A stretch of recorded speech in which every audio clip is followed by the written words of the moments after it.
I'm now joined by Gavin Jennings, the Minister for the Environment of the State of Victoria in Australia. Welcome, Gavin. Thank you very much. Tell me about the state of Victoria. Where are they at environmentally? Victoria was ravaged by bushfires earlier this year, and in fact the worst bushfires in our history. 173 citizens died. It's a great tragedy. Comes after 13 years of drought. So we're at a latitude in the Australian landscape where we're looking at low rainfalls for the last decade. We're looking at those into the future.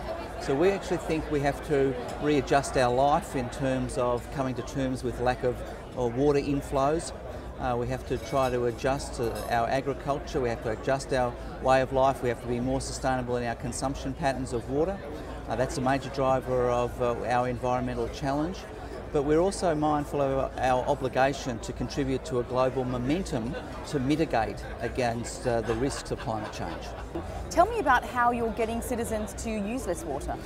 We do have mandated restrictions, so there are certain limitations about how many times a week you can water your garden, but we give a lot of people a lot beyond that.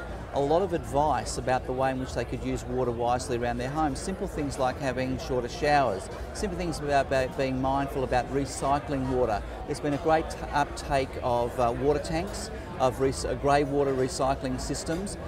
We provide as much education to people as possible. When they understand the dimensions of the challenge, they rise to that challenge, and that's been the very affirming thing about the response of our people, that they recognise that we are in this together and they've made their contribution. Wonderful. I think the state of California has a lot to learn from the state of Victoria.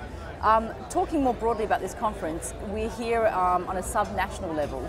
Do you think that can carry much weight as a message on the road to Copenhagen? Well, I think what's coming out of this conference loudly and clearly is that a lot of states, provinces, cities around the world have made a great contribution to greenhouse gas abatement.